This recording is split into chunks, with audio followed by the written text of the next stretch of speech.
రాష్ట్రంలో కాంగ్రెస్ అధికారంలోకి వచ్చి రెండేళ్లు అవుతుంది.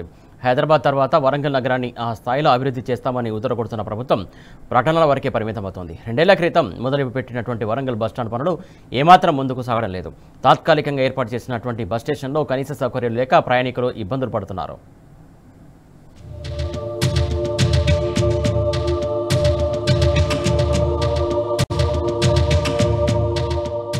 హైదరాబాద్ తర్వాత రాష్ట్రంలో వరంగల్ అతిపెద్ద నగరం. ప్రతిరోజు లక్షలాది మంది జనం వరంగల్కు రాకపోకలు సాగిస్తున్నారు. ఇతర ప్రాంతాల నుంచి వివిధ పనులు, వ్యాపారుల నిమిత్తం పెద్ద సంఖ్యలో జనం వచ్చి వెళ్తుంటారు. ఈ క్రమంలో రెండేళ్ల కింద బీఆర్ఎస్ ప్రభుత్వం మొదలుపెట్టిన వరంగల్ బస్టాండ్ నిర్మాణం ఒక్క ఇంచు కూడా ముందుకు కదల్లేదు. దీంతో ప్రజలు తీవ్ర ఇబ్బందులు ఎదుర్కొంటున్నారు.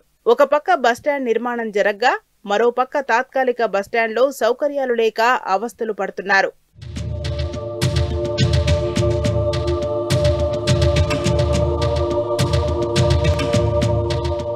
వరంగల్ బస్టాండ్ నిర్మాణానికి బీఆర్ఎస్ ప్రభుత్వ హయాంలోనే అడుగులు పడ్డాయి. దీనికోసం కేసీఆర్ సర్కార్ అప్పుడే 75 కోట్ల రూపాయలను కేటాయించింది.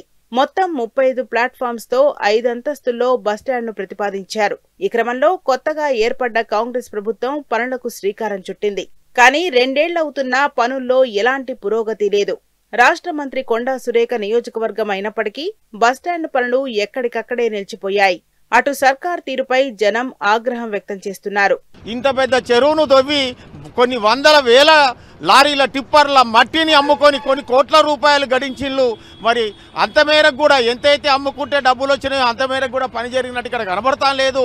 ఇప్పటికైనా వెంటనే వరంగల్ తూర్పు ఎమ్మెల్యేగా కొండా సురేఖ గారు మంత్రిగా కూడా పనిచేస్తూ ఉన్నారు.